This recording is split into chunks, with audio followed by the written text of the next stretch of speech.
قطر نے گزشتہ دنوں اوپیک تنظیم کی رکنیت سے دستبرداری کا اعلان کیا۔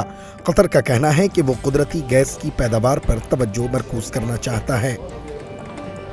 اس ضمن میں یہ سوال سامنے ابھر کر آیا ہے کہ قطر کے باہر نکلنے کی وجہ سے اس کے کیا اثرات ہوں گے؟ کیا تیل کی قیمتوں میں مزید اضافہ ہوگا؟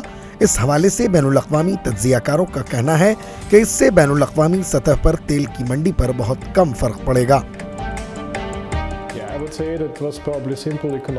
یہ سمجھنا ضروری ہے کہ قطر گیس کی پیداوار میں دنیا کے 5 بڑے ممالک میں سے ایک ہے، لیکن تیل کی پیداوار کے اعتبار سے وہ 25 ممالک کی فہرست میں بھی نہیں ہے۔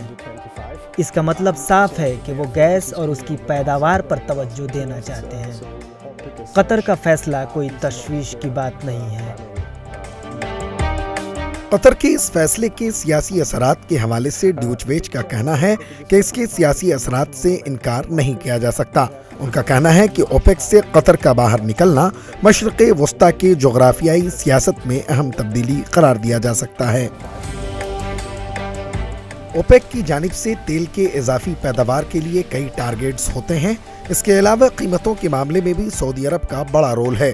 اس ضمن میں قطر کا ماننا ہے کہ یہاں سعودی عرب کی آمریت چل سکتی ہے اور اسے سعودی عرب کی بات ماننی پڑ سکتی ہے۔